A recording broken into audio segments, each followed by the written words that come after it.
Well, my name is Roland Maurer. I'm coming from Germany, uh, the southwest of Germany. Capital of the state is Stuttgart, and right now I'm the German chaplain for the Archdiocese of Sydney and Diocese of Parramatta, and reside at Croydon.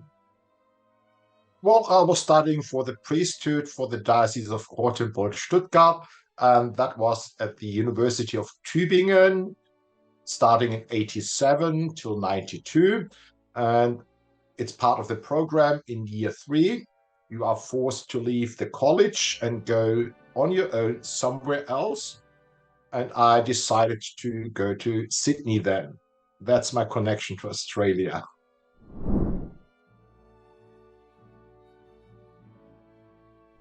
Actually, I was coming to Australia in 89, very bland, not knowing much at all.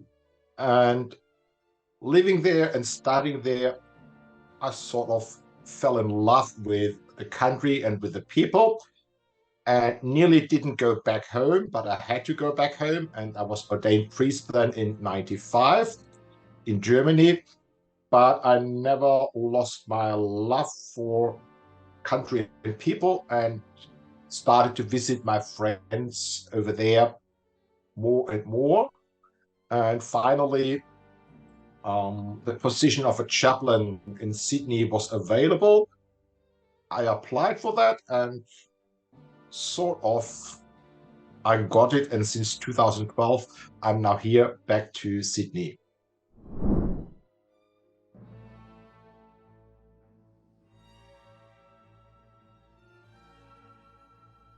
I think the biggest fear was fear. um, I learned English at school, but never practiced it. So I was very afraid to come to a place not knowing if I could cope with the language, if I would understand the people and how the struggle might be. So this was the great unknown. And back in the 80s, you wouldn't know much about other countries. So there was no internet. You could do research and all. So it was just a great adventure. The other thing is, again, this with the communication. Back then in the 80s, there was no internet. You couldn't have a Zoom meeting or a chat on a group on the internet. I was relying on mail, so handwritten letters. And this was also a little bit a fear. How could I cope to be on the other side of the world on my own and hardly any contact with back home? But I got through.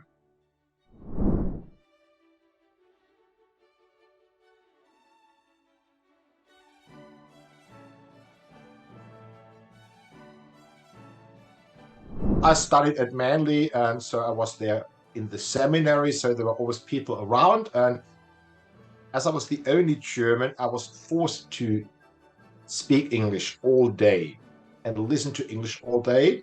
And the people around me were very helpful and friendly and taking me in, taking care of me, assisting me a lot. So that's where the friendships come from. And so this helped me to settle in quite easily. It was really helpful.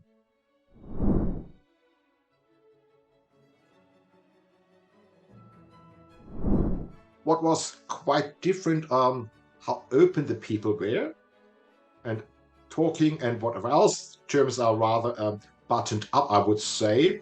And I took it from there. They are very open and in general. So, but you need to understand at some stage, that's one side. And the other side of the Australian nature is then it doesn't mean very much. Like everybody addresses themselves with a first name, which is a no-go in Germany. In our culture, it's rather you're very formal unless you are invited by another person to call them by the first name, and this means friendship. So this was confusing for me, addressing a professor by first name.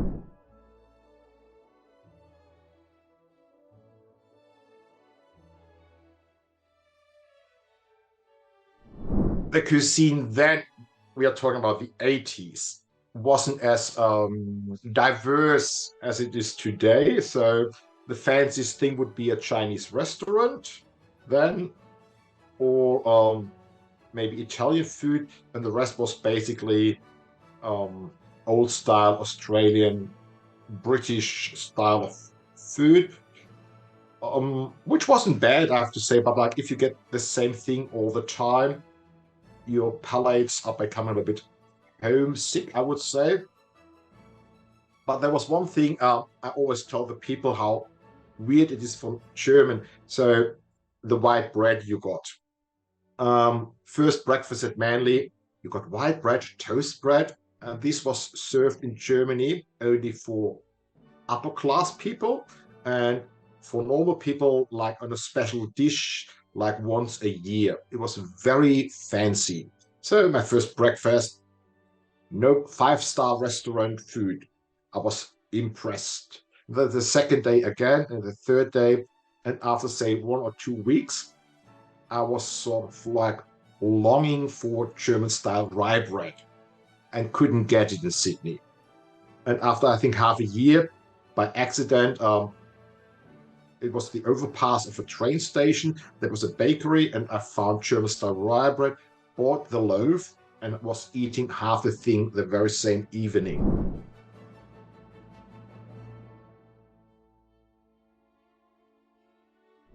It's gratitude. Overall gratitude. Starting with the bus driver, I picked that up in the meantime. So when I leave the bus, saying thank you. In Germany, look, you pay for whatever else it is. It's your duty, your obligation. There's no thank you given and no thank you expected. So this gratitude in general and saying thank you. And this is also in church. So the first couple of years, it was always awkward for me that people would say thank you for saying mass for them. And I was, you don't have to say thank you. It's my obligation. So I had to learn to accept that as well. But that's sort of like one of the great things of Australia, this welcoming and this gratitude.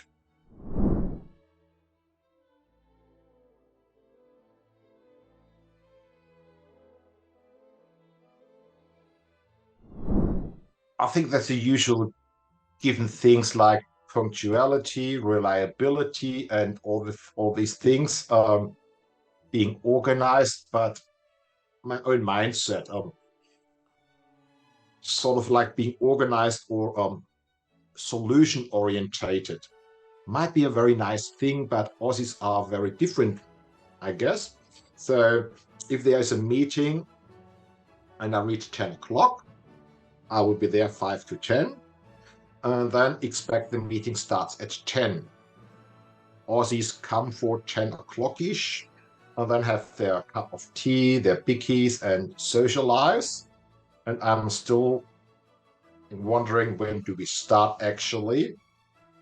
Then everybody sits down, and that's my misunderstanding. This socializing before is already part of the meeting and is important for the meeting, which I didn't understand a long time. So this was a little bit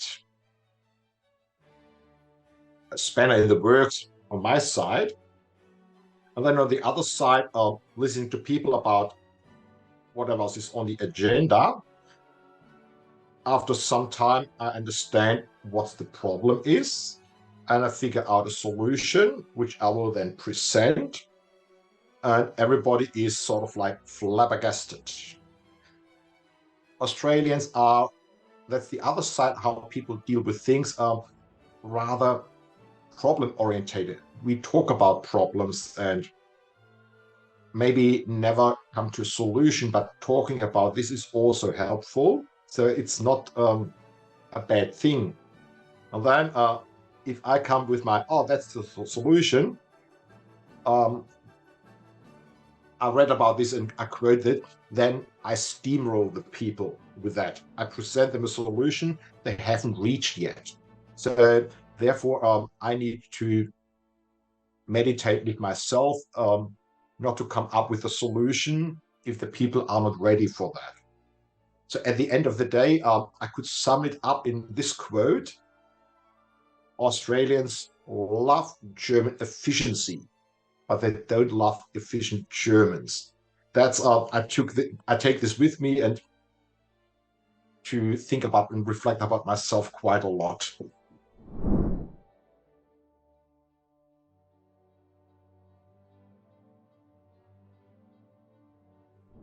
So I got a couple of friends who are priests, meeting up with them now and then, having some drinks, having a chat, having a yarn, and letting down your hair. Be yourself. You can talk about you, maybe your struggles, and they will maybe listen to you or give you advice or tell you what they did when they were in a similar situation. So that's a good base to live here. And then I got also friendships outside the church, which gives me a very good insight in the life of people in general. Because people who go to church are special somehow. It's a segment of the society. People who don't go to church are the majority in this country, and to learn about their life, especially if they are clergy, so you learn about the struggle of a father maybe being divorced, seeing his son every second weekend, and then being on dad duty, or being having like still a family, and the wife is working, so with their both jobs and three kids and school fees and how to organize their life, which I wouldn't have any idea. And therefore, like learning about what other people's lives is, their concerns, is very enlightening.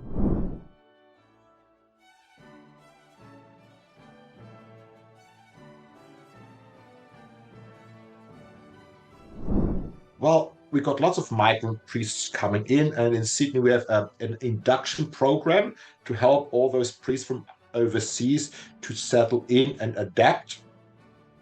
And I'm part of the team, and having had my own experiences, what I was finding helpful, where I was struggling. So I share my experiences and try to help them my best to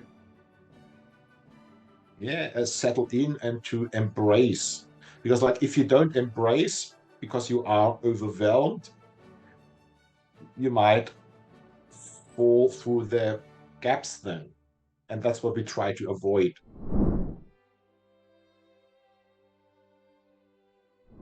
So, like from the side of the Church of Australia, we owe those priests to give them advice or enable them to do whatever else they need. But the other side also owes to take on. So I can give advice, but if the other person doesn't want advice, it's in vain. So you also need to have this willingness to be there and learn, which they have, of course, but like you have to adapt. So you can't come to another country with your style and tell the people that's how I am and that's how you what you get. So you have to, the willingness to learn and to grow needs to be there. When we struggle, we are very hesitant to talk at all. And it's in my own biography. It was my first parish I got, and I had lots of struggles, wouldn't know how to handle that, but I was too proud to ask anybody because like I couldn't admit to myself that I wouldn't know how to do that. So that's sort of like this overcoming your own hesitance to talk.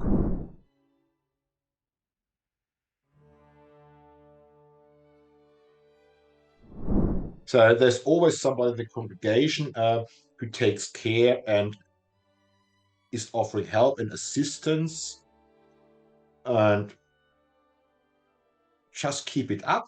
So people are in Australia, I think, very caring.